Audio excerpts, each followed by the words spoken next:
Hello, everyone. Tonight we are stepping into a world where memory is both a gift and a fragile thread, one that can unravel before we even realize it's slipping away. Imagine this.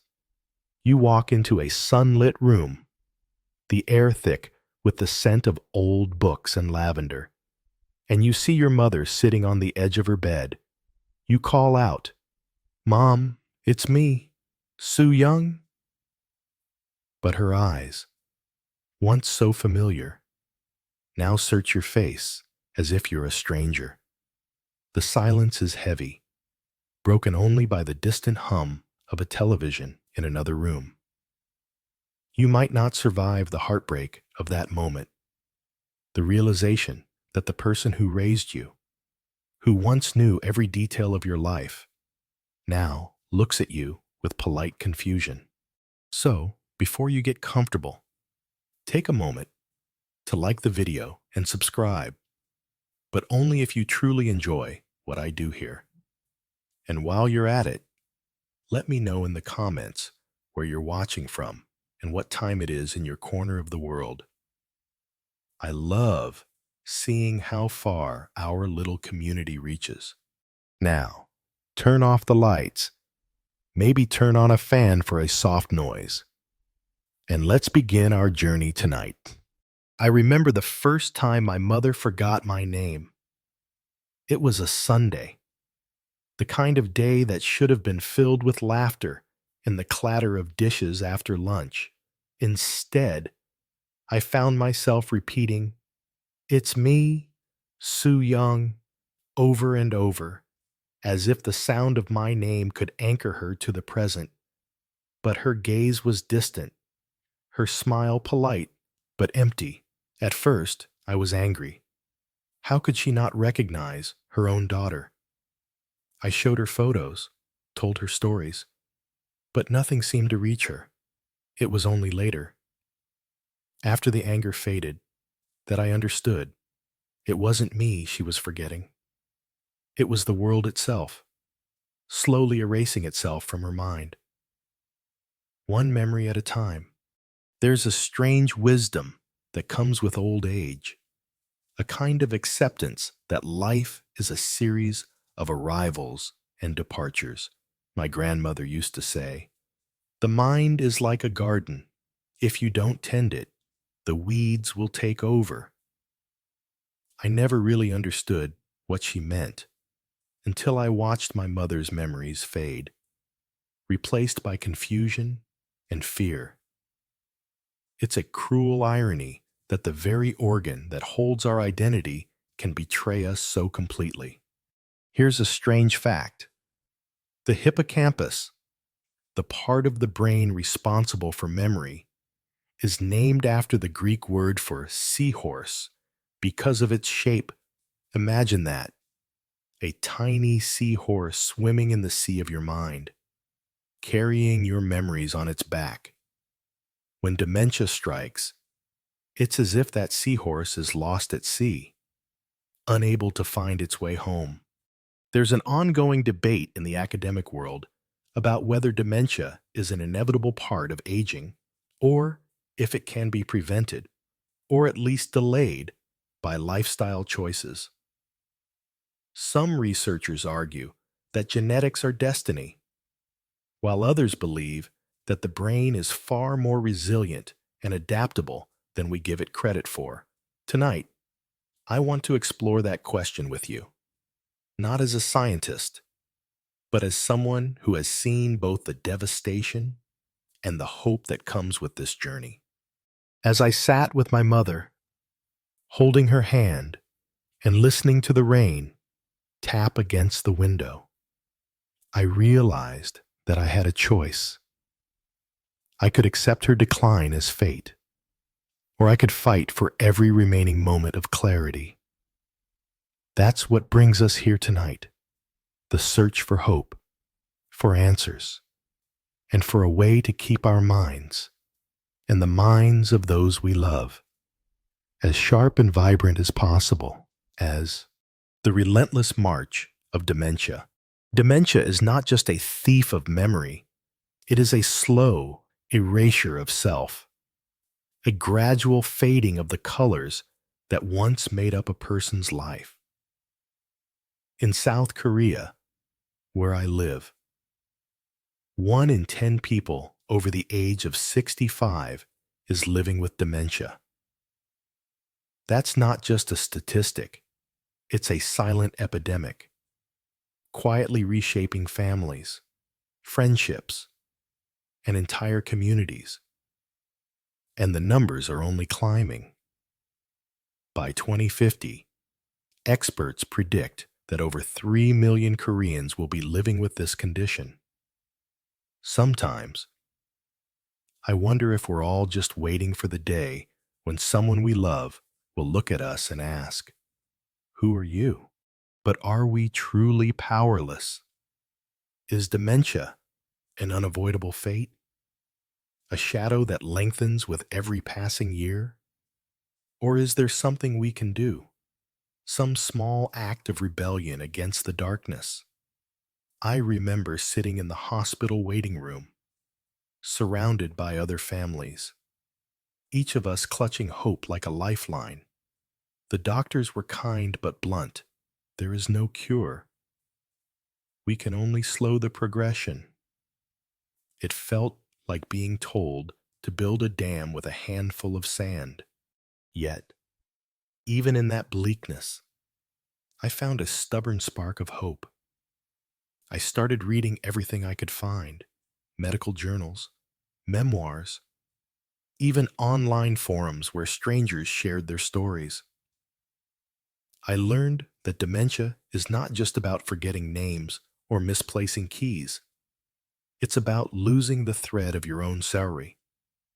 It's about relationships unraveling, about the slow disappearance of the person you once were. And yet, in the midst of all that loss, there are moments of unexpected grace: a smile, a shared laugh, a fleeting memory that returns like a bird to its nest. There's a peculiar wisdom that comes from watching someone you love fade away. You learn to cherish the small victories: a remembered birthday, a familiar song, the way your mother's hand still fits perfectly in yours. You also learn to let go of the illusion of control. Life, it turns out, is a lot like a game of Jenga. One wrong move, and everything can come tumbling down. But that doesn't mean you stop playing. Here's something odd I discovered. In some cultures, dementia is seen not as a disease, but as a natural part of aging, a return to childhood, a shedding of the burdens of adulthood. In certain rural villages, elders with dementia are treated with a kind of gentle reverence, their confusion seen as a sign that they are closer to the spirit world. It's a perspective that's both comforting and unsettling. Are we fighting a battle we're destined to lose? Or are we simply refusing to accept the inevitable? The academic debate rages on. Some scientists argue that dementia is primarily genetic, a ticking time bomb hidden in our DNA. Others insist that lifestyle factors, diet, exercise, mental stimulation, can make a significant difference. The truth, as always, is probably somewhere in the messy middle. What I do know is this: doing nothing is not an option. If there's even a chance that we can slow the march of dementia, isn't it worth trying? I remember the day I decided to stop waiting for a miracle and start looking for answers. I made a list of everything my mother loved: walking in the park, reading mystery novels, eating grilled mackerel, and I resolved to bring those things back into her life. One by one. It wasn't a cure, but it was a start. And sometimes, a start is all you need. There's a saying among the elderly in my neighborhood: if you don't use it, you lose it. It applies to muscles, to friendships, and, most of all, to memory. I began to wonder, what if the key to fighting dementia isn't some expensive drug or high-tech gadget, but something much simpler? What if it's about keeping the mind and body in motion, refusing to let them rust from disuse? Here's a strange tidbit. In Japan, there are memory cafes where people with dementia and their families gather to drink tea, share stories, and sing old songs. The idea is to create a space where memory is celebrated, not mourned, a place where the past is always welcome, even if it sometimes gets lost on the way to the present. I visited one of these cafes once, and I'll never forget the sight of an elderly man, his hands trembling, reciting a poem he'd learned as a boy. For a few minutes, he was himself again, whole, unbroken, alive. The question that haunts me, and perhaps haunts you too, is this: can we really make a difference? Can we hold back the tide, even for a little while? The answer, I believe, lies not in grand gestures, but in the quiet, everyday choices we make. It's about refusing to give up, even when the odds are stacked against us. It's about finding hope in the most unlikely places: a walk in the park, a well-loved book, a shared meal. As I watched my mother struggle to remember the names of her grandchildren, I realized that the fight against dementia is not just about preserving memory. It's about preserving dignity, connection, and the simple joys that make life worth living. And so, I set out to find stories of people who had managed to keep their minds sharp, despite the odds. What I discovered changed the way I think about aging, memory, and the power of the human spirit. 2 paths. 1 goal: defying decline. In my search for hope, I stumbled upon 2 remarkable individuals, each a living testament to the idea that the mind, like the body, can be trained, challenged, and even rejuvenated. Their stories are as different as night and day, yet both shine with the same quiet determination to defy the slow creep of decline. Let me introduce you to Mr. Park Bong-tai and Mrs. Sun Mi-ja, 2 elders who have become, in their own ways, unlikely heroes in the battle against dementia. Mr. Park is 84, but you'd never guess it from the way he moves. Every morning at 5, while most of the city is still wrapped in sleep, he laces up his battered hiking boots and heads for the slopes of Mount Munsu. Rain or shine, wind or snow, he climbs. "This mountain is my oldest friend," he once told me, his voice rough but warm. "As long as my legs work, I'll keep coming back." For 2 decades, this ritual has been the anchor of his days, a kind of moving meditation that keeps his mind as sharp as the mountain air. On the other side of the country, in a tiny apartment overflowing with books, lives Mrs. Sun. She's 82, and her mornings begin not with a walk, but with a story. "I have to read before I do anything else." She laughs, her eyes twinkling behind thick glasses. "The people in these books, they're my real friends." She devours 3 books a week, sometimes more, ranging from poetry to history to the latest on artificial intelligence. Her granddaughter, Minji, jokes that her grandmother knows more English words than her teachers. She even beat me in a spelling bee, Minji says, half proud, half exasperated. What struck me most about Mr. Park and Mrs. Sun wasn't just their habits, but the way those habits had shaped their minds. When researchers measured their brain age, both tested nearly 15 years younger than their peers. Mr. Park's hippocampus, the seahorse-shaped memory center, was robust and well-nourished, while Mrs. Sun's frontal lobes sparkled with the neural connections of someone decades younger. It was as if they had each found a secret path through the forest of aging, one by foot, the other by page.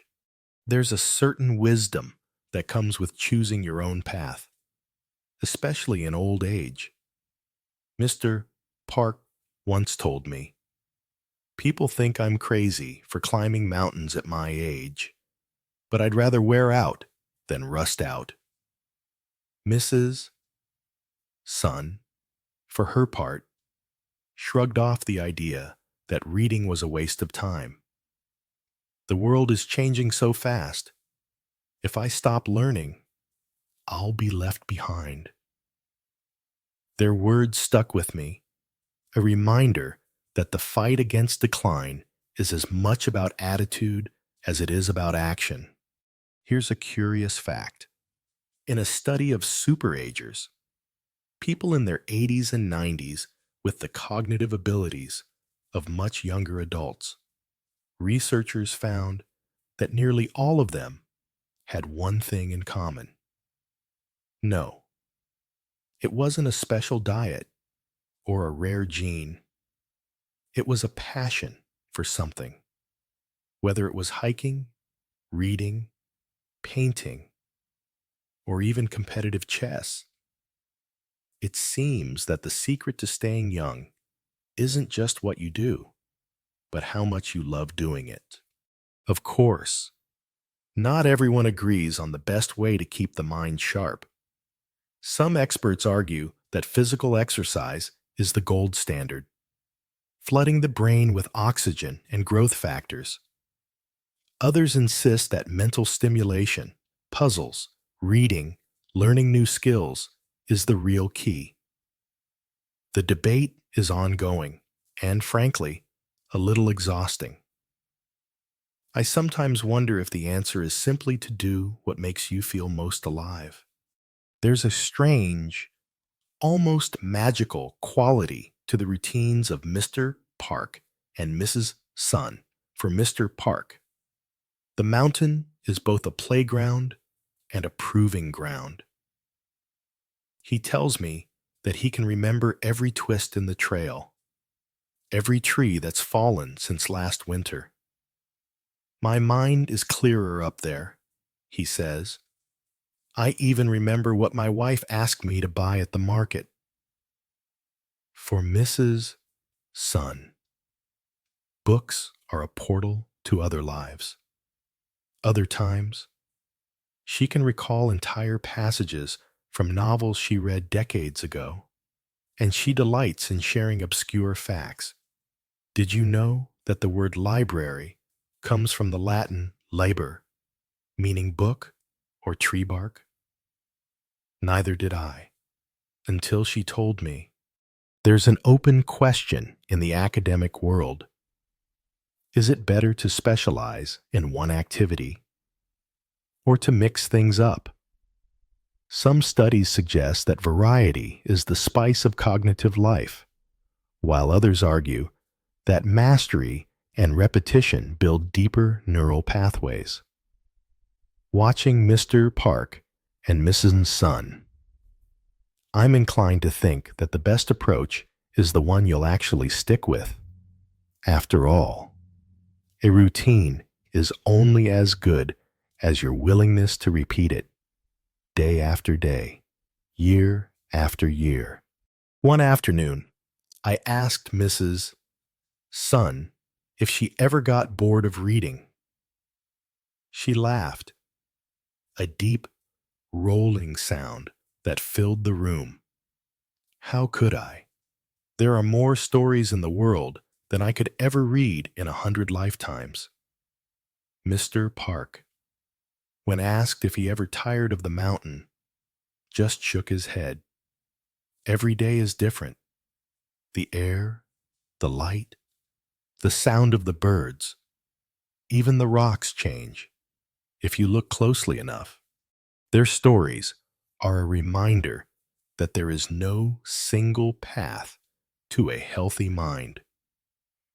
Whether you climb mountains or climb inside a book, what matters is that you keep moving, physically, mentally, or both. The journey is the destination, and the only real mistake is standing still. The mountain's secret, exercise, and the brain. If you've ever wondered what happens inside your head when you're trudging up a mountain at dawn, let me take you on a little journey, one that starts with Mr. Park's well-worn hiking boots and ends deep inside the folds of the brain.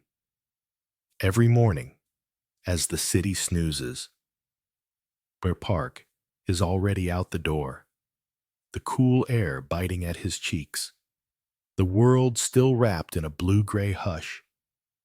He says the mountain is his oldest friend, and I believe him. There's a kind of intimacy that grows between a person and a path walked 1,000 times. As he climbs, his heart pounds, his breath comes in clouds, and his legs burn with the good ache of effort. But the real magic is happening where no one can see it, inside his skull. Blood is surging through tiny vessels, delivering oxygen and nutrients to every corner of his brain. The hippocampus, that little seahorse-shaped region, is practically doing backflips. In fact, when researchers scanned Mr. Park's brain, they found that his hippocampal volume was nearly 50% greater than the average for his age group. That's not just a number. It's a fortress against the encroaching fog of dementia. There's a wisdom in old age that says, if you want to keep your mind, keep your feet moving. It's not just folklore. Science backs it up. Regular aerobic exercise increases blood flow to the brain, stimulates the growth of new neurons, and boosts the production of BDNF, a protein so important for brain health that some scientists call it miracle grow for the mind. Mr. Park, without ever reading a neuroscience textbook, has been giving his brain a daily dose of this miracle for 20 years. Here's a strange tidbit. In a study of elderly nuns, those who walked daily had significantly less brain shrinkage than their sedentary peers. The researchers called it the nun study, which sounds like the setup for a joke, but the results were no laughing matter. The nuns who moved remembered. The nuns who sat forgot. It's almost poetic. Of course, not everyone is convinced that exercise alone is the answer. Some academics argue that while physical activity is crucial, it's only one piece of the puzzle. They point out that some of the world's most brilliant minds, think of writers, composers, chess grandmasters, spent most of their lives sitting down. So, is it the movement, or is it the mental challenge that matters most? The debate is ongoing, and honestly, I'm just glad I don't have to pick sides. Why not both? Mr. Park's story is a testament to the power of routine. He doesn't just hike, he's built a life around movement. After his 2-hour trek, he heads to the local community center for a simple breakfast and a bit of lightweight training. I started lifting weights when my knees began to ache, he told me, flexing his biceps with a grin. Now, I can outpace my grandkids on the trail. There's a lesson here. Adaptation is survival. When the body complains, find a new way to move. One morning, I joined Mr. Park on his climb. I'll admit, I was winded before we reached the first lookout. He, on the other hand, was chatting away, pointing out wildflowers and telling me about the time he got lost in a snowstorm and had to follow a fox back to the trailhead. Nature always gives you a sign, he said, if you're paying attention. There's a kind of mindfulness in his approach, a focus on the present moment, the rhythm of breath and step, the feel of the earth underfoot. Here's a marginal fact for you. The Japanese practice of forest bathing, or Shinrin-yoku, has been shown to lower cortisol levels and improve mood. It's not just about exercise. It's about immersing yourself in nature, letting the sights, sounds, and smells wash over you. Mr. Park, without ever hearing the term, has been forest bathing for decades. There's an open debate in the scientific community about the best type of exercise for brain health. Some say aerobic activity is king. Others swear by strength training. And a few advocate for balance and flexibility exercises like Tai Chi. The truth is, the best exercise is the one you'll actually do. Mr. Park found his in the mountains. For someone else, it might be dancing, swimming, or even gardening. The key is consistency. As we reach the summit, the city spread out below us. I asked Mr. Park if he ever worried about getting old. He laughed, a deep rolling sound that echoed off the rocks. Getting old is a privilege, he said. Losing your mind, that's what I'm fighting against. He paused, looking out over the misty hills. Every step I take is a step away from forgetting. There's a wisdom in that, too. The fight against dementia isn't won in a single day. It's 1,000 small victories, one walk, one meal, one laugh at a time. Mr. Park's story is a reminder that the body and mind are not separate kingdoms, but two sides of the same coin. To care for one is to care for the other. And if you're wondering whether it's too late to start, let me assure you, the brain is astonishingly resilient. Studies have shown that even people in their 90s can grow new neural connections with the right stimulation. So, whether you're 18 or 80, it's never too late to lace up your shoes and take that first step. The library's gift: reading and resilience. If the mountain is Mr. Park's sanctuary, then the library is Mrs. Sun's cathedral. Her mornings begin with the rustle of pages, the soft glow of a reading lamp, and the gentle aroma of coffee mingling with the scent of old paper. She sits in her favorite armchair, a knitted blanket draped over her knees, and opens a book as if unlocking a secret door. Every story is a new world, she tells me, her voice as steady as the ticking clock on her wall. And I get to live 1,000 lives before breakfast. Mrs. Sun's devotion to reading is legendary in her neighborhood. Her tiny apartment is a maze of bookshelves, each one groaning under the weight of history, poetry, science, and fiction. She reads 3 books a week, sometimes more, and her curiosity is insatiable. Last year, she and her granddaughter Minji entered a local spelling bee for seniors and children.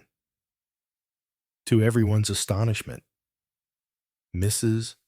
Sun outspelled competitors 60 years her junior. Her memory for words as sharp as ever. My friends say I'm showing off, she laughs, but I just like to keep my mind busy. There's a wisdom in old age that says the mind is a muscle. Use it or lose it. Mrs. Sun is living proof. When researchers scanned her brain, they found that her frontal and temporal lobes, regions responsible for language, reasoning, and empathy, were as active as those of someone in their 30s. Her neural networks were dense and lively, a testament to decades of mental gymnastics.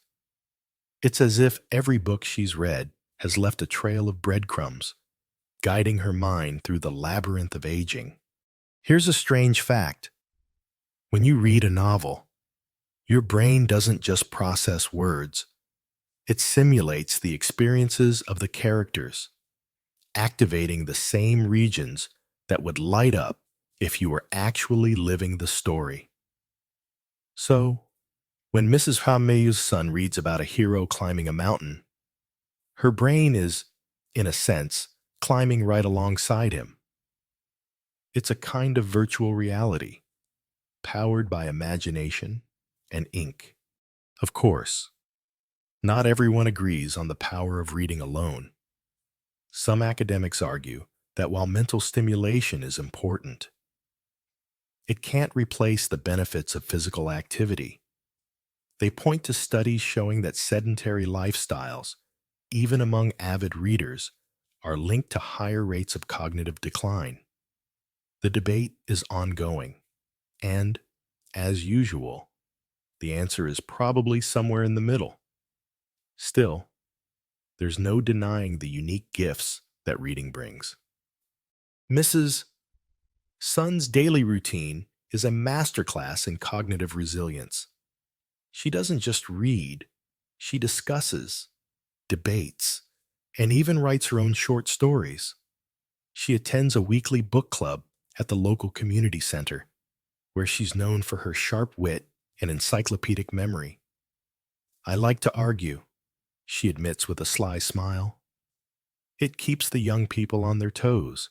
Her granddaughter Minji says, "Grandma remembers everything." Sometimes, I think she knows more about my life than I do. There's a marginal but fascinating piece of research. People who read regularly are less likely to develop depression in old age. The act of reading, especially fiction, fosters empathy and social understanding, which in turn strengthens emotional resilience. Mrs. Sun, who has weathered her share of losses and disappointments, credits books with helping her find meaning and comfort. When I'm sad, I read poetry. When I'm lonely, I read letters. There's always a voice waiting for me in a book, and the academic world is still debating the best kind of mental exercise. Some say puzzles and games are superior. Others champion learning new languages or musical instruments. But reading, with its blend of information, imagination, and emotion, seems to offer a uniquely holistic workout for the brain. It's not just about memory. It's about understanding, feeling, and connecting. One afternoon, I asked Mrs. Sun if she ever worried about forgetting. She looked at me over the rim of her glasses, her gaze steady. Of course I do, but I also know that every page I turn is a little victory. Even if I forget the story tomorrow, I enjoyed it today. There's a humility in her words, a gentle acceptance of life's impermanence. We're all just stories in the end, she says. Might as well make them good ones. Here's a quirky tidbit. The world's oldest known to-do list was found on a 4,000-year-old clay tablet in Mesopotamia. Even back then, people were trying to keep track of their lives, to remember what mattered. Mrs.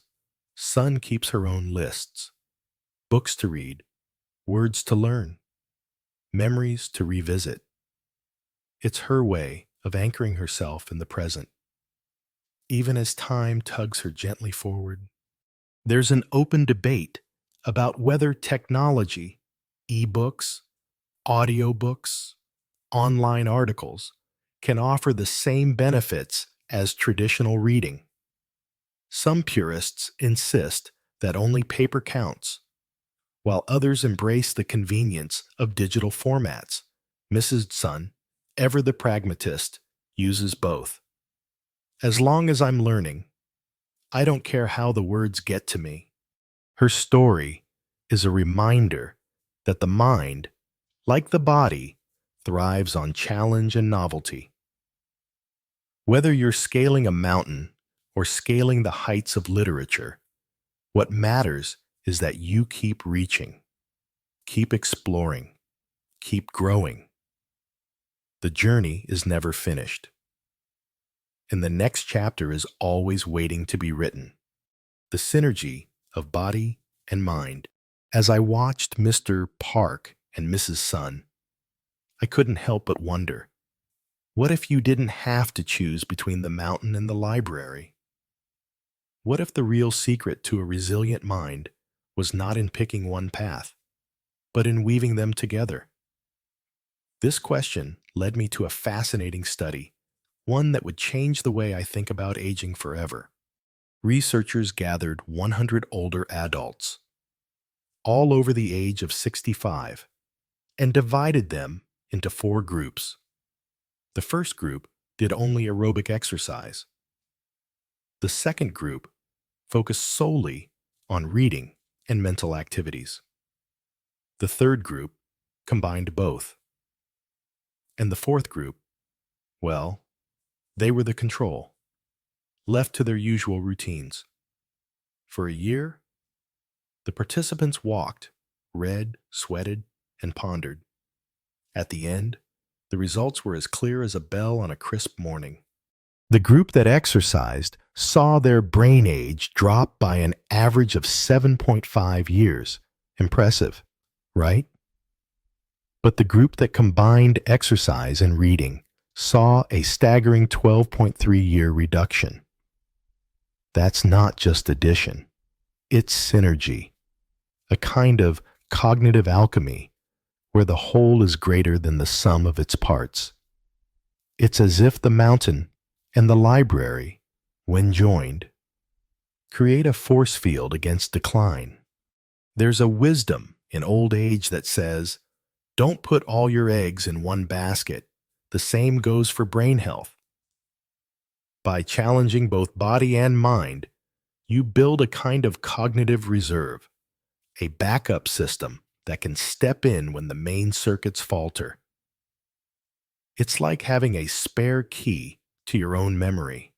Here's a strange but true fact. When people engage in both physical and mental activities, their brains produce more acetylcholine, a neurotransmitter crucial for memory, and more serotonin, which helps ward off depression. It's a biochemical duet, each part enhancing the other. The result? Sharper memory, better mood, and a greater sense of well-being.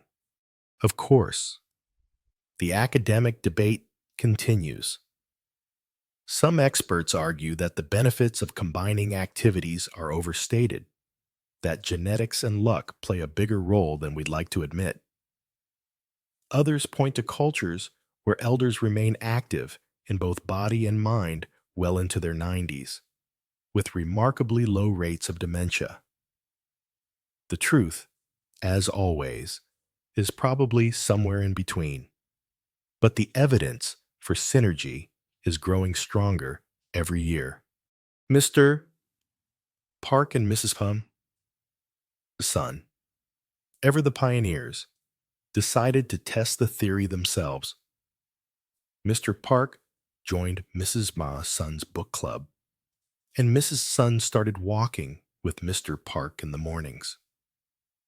At first, it was awkward.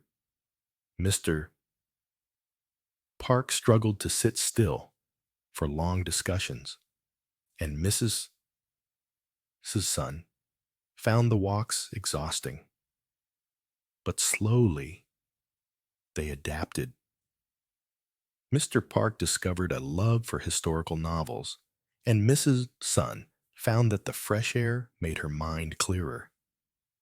I never thought I'd enjoy both, she admitted, but now I can't imagine my days without them. There's a marginal but delightful piece of research. People who participate in group activities, whether it's a walking club, a book group, or even a choir, have lower rates of cognitive decline than those who go it alone. Social connection, it turns out, is another crucial ingredient in the recipe for a healthy mind. It's not just what you do, but who you do it with. One morning, I joined Mr. Park and Mrs. Sun on their new routine. We walked through the park, the air alive with birdsong, and then sat on a bench to discuss the latest book club pick. The conversation ranged from the plot twists of the novel to the best way to cook mackerel. There was laughter, debate, and a sense of camaraderie that made the world feel a little less lonely. This is the best part of my week, Mr. Park said, and Mrs. Sun nodded in agreement. There's an open debate about the best way to motivate people to adopt new habits in old age. Some say it's about finding joy. Others insist on discipline and routine. Watching Mr. Park and Mrs. Sun, I'm convinced it's about community, about having someone to share the journey with, to cheer you on when you stumble, and to celebrate when you succeed. Here's a quirky tidbit. In Finland, there's a tradition called sisu, a kind of stoic determination in the face of adversity.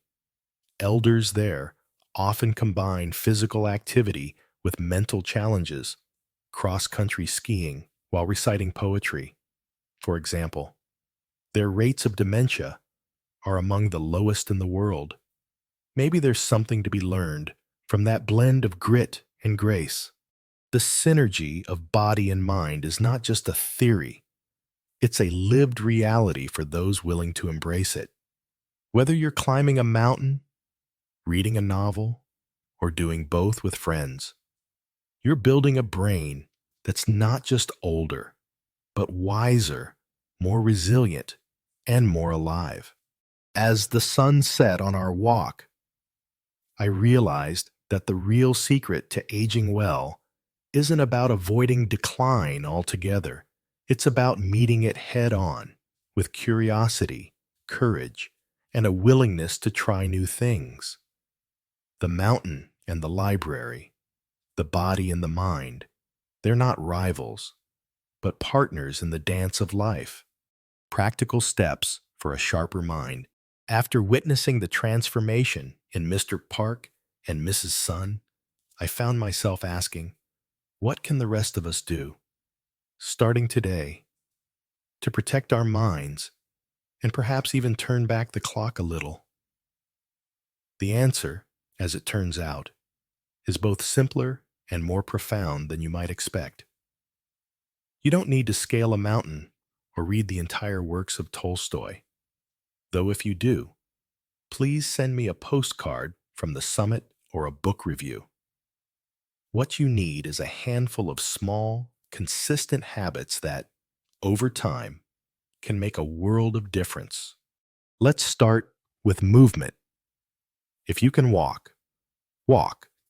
Just 30 minutes a day, at your own pace, is enough to get the blood flowing and the neurons firing. You don't have to power walk like you're late for a sale at the department store, unless that's your thing. Stroll through your neighborhood, wander in a park, or even pace your living room while listening to your favorite music. If your knees protest, try swimming or cycling. The key is to move in a way that feels good and keeps you coming back for more. There's a wisdom in old age that says, a little every day is better than a lot once in a while. It's true for exercise, and it's true for the mind. If you can add a bit of strength training, nothing fancy, just lifting a water bottle or a can of beans a few times a week, your muscles and your brain will thank you.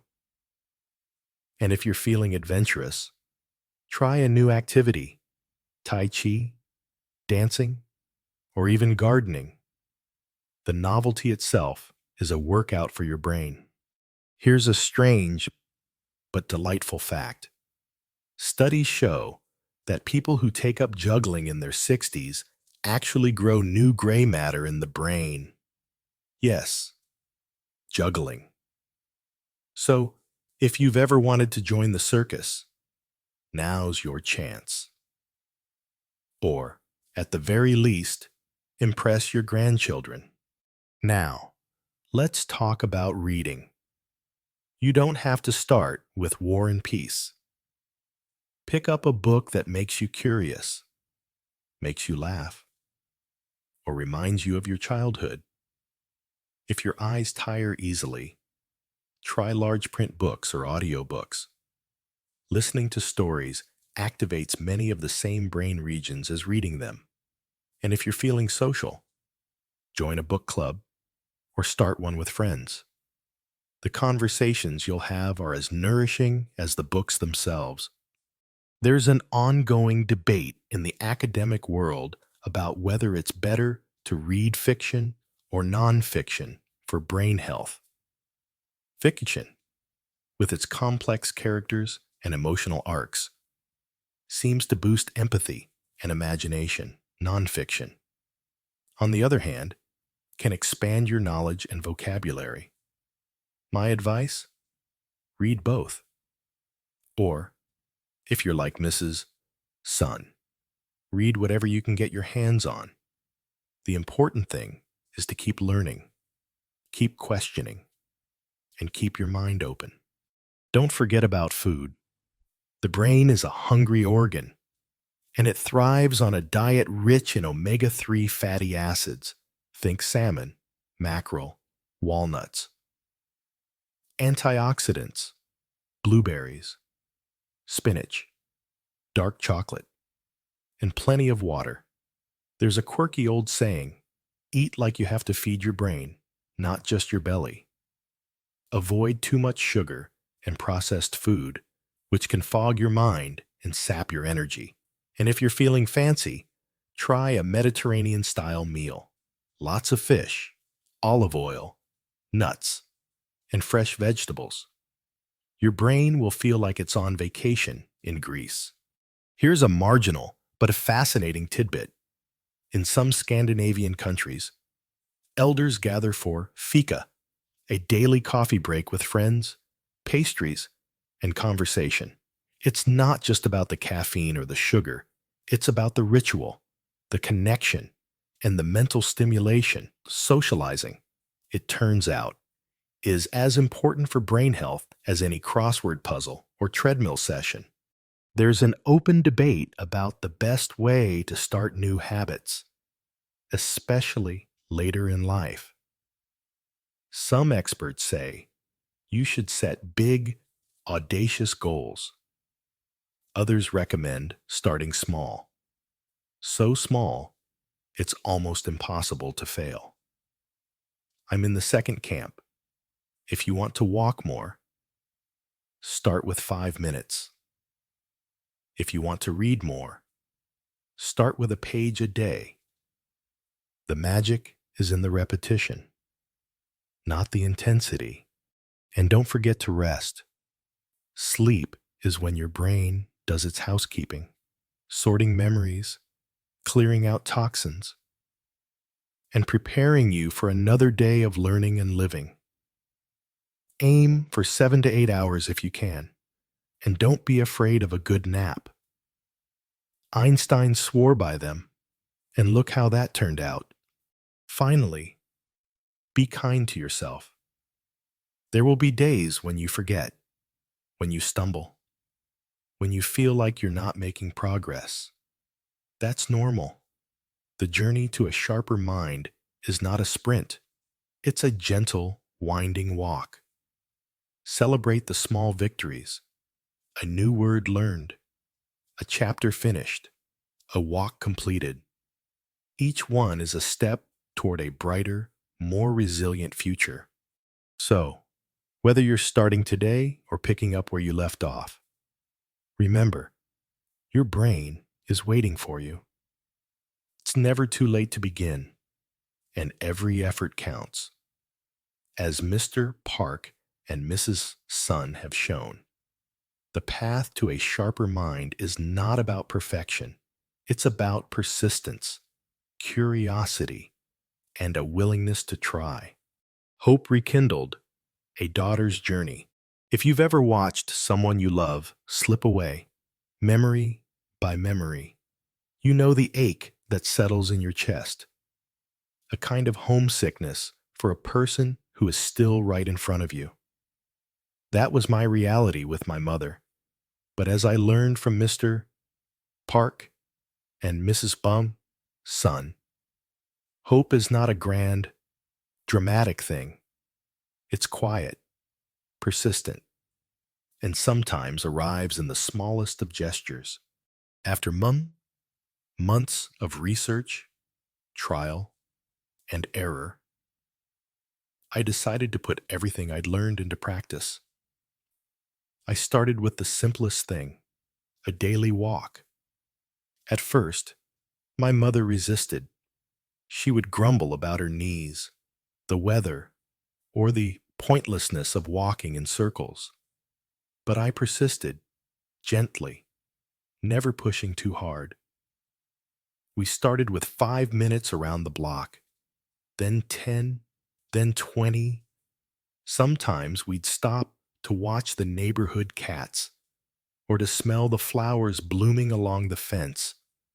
The world, which had grown so small for her, began to open up again. One step at a time. In the evenings, I would read to her.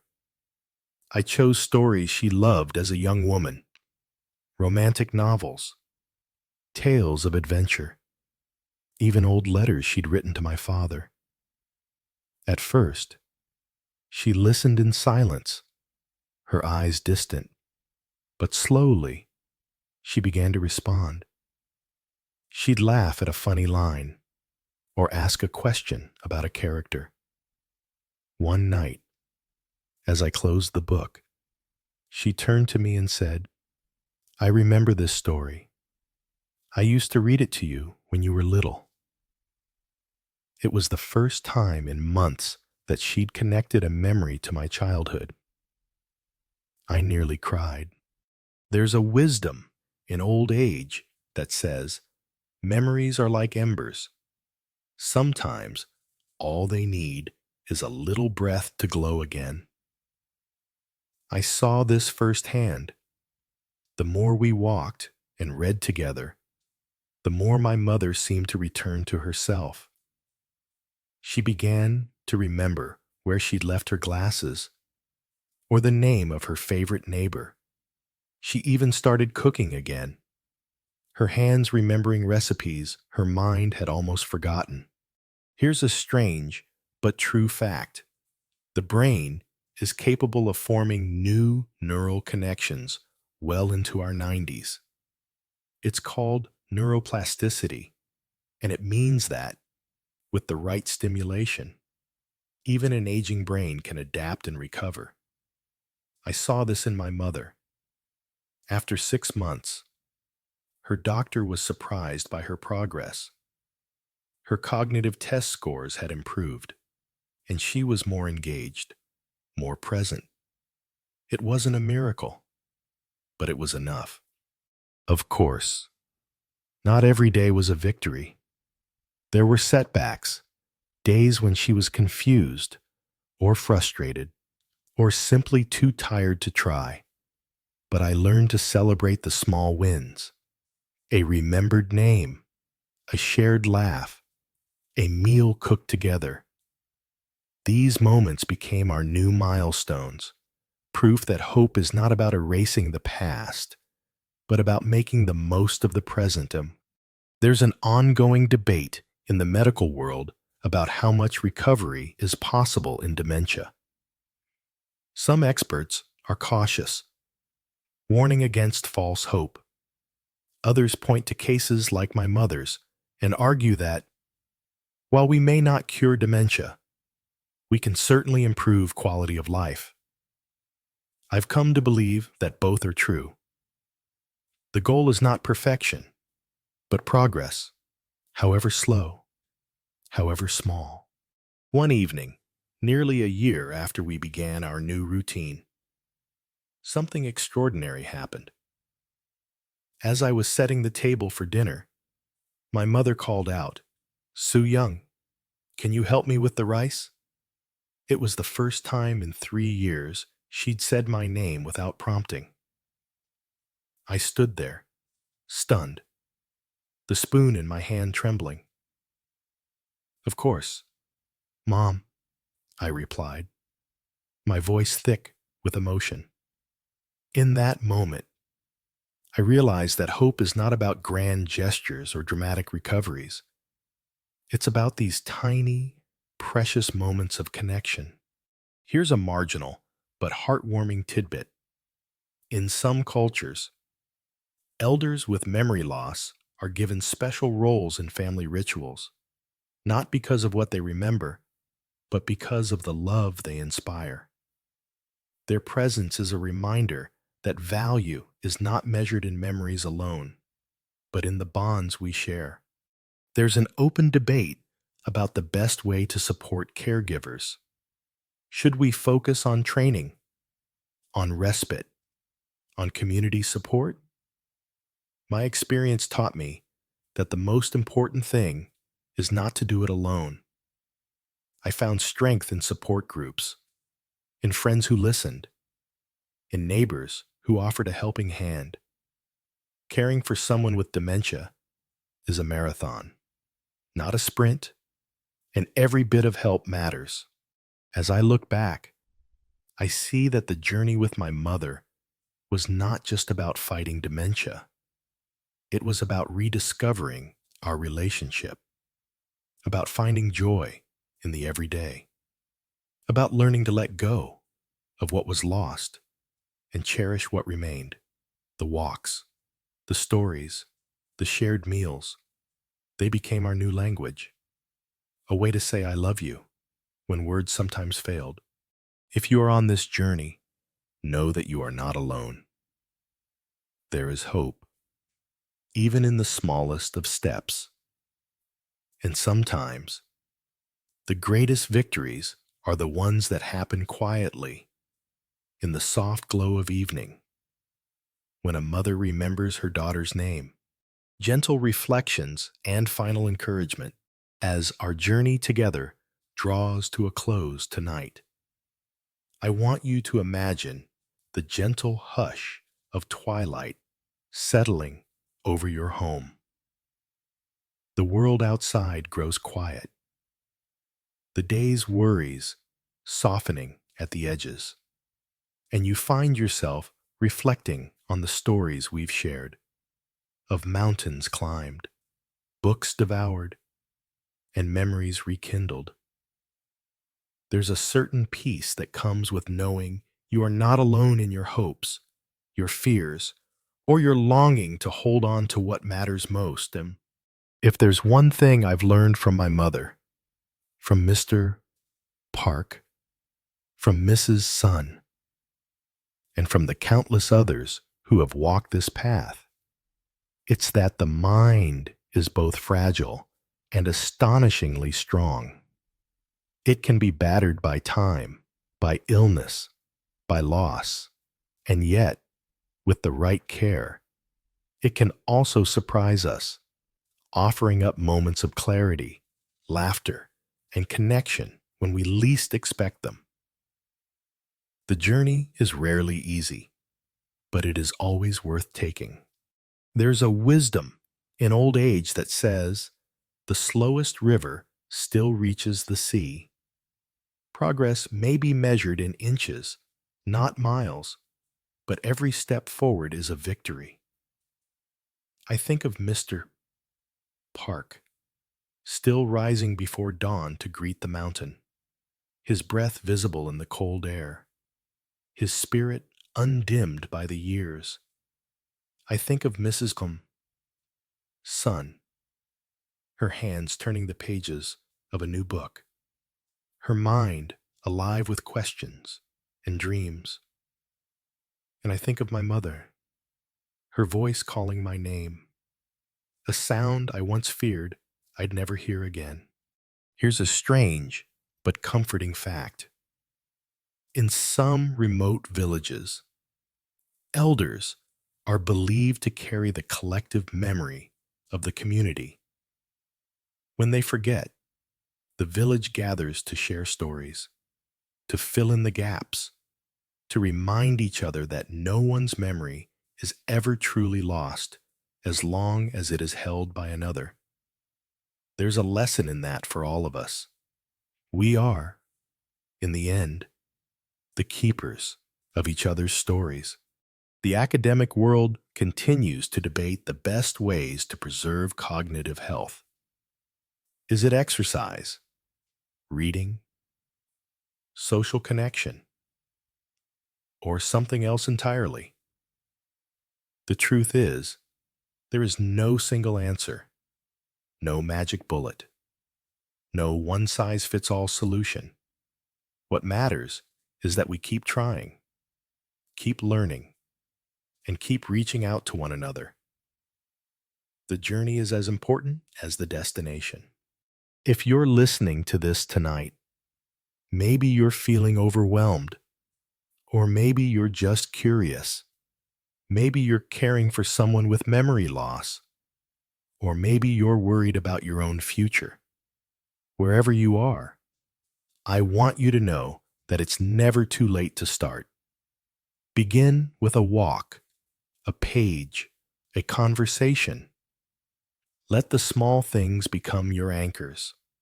Let them remind you that every day is a chance to build new connections, to find new joys, to write new chapters. There's a marginal but beautiful tradition in some cultures. At the end of each day, families gather to share one thing they learned, one thing they loved, and one thing they hope for tomorrow. It's a simple ritual, but it keeps the mind and heart open. Maybe tonight, you'll try it too. There's an open debate about how much of our fate is in our hands.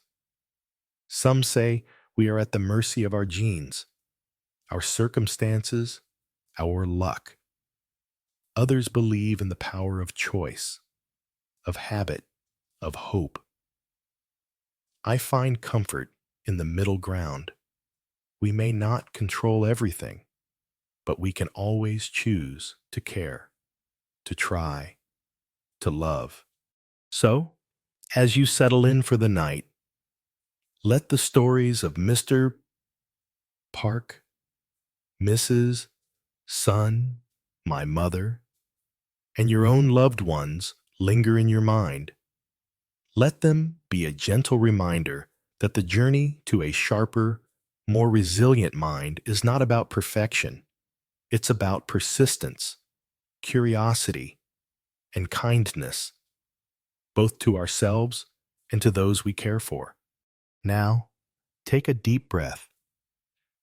Let the day's worries drift away. You are not alone. The journey continues.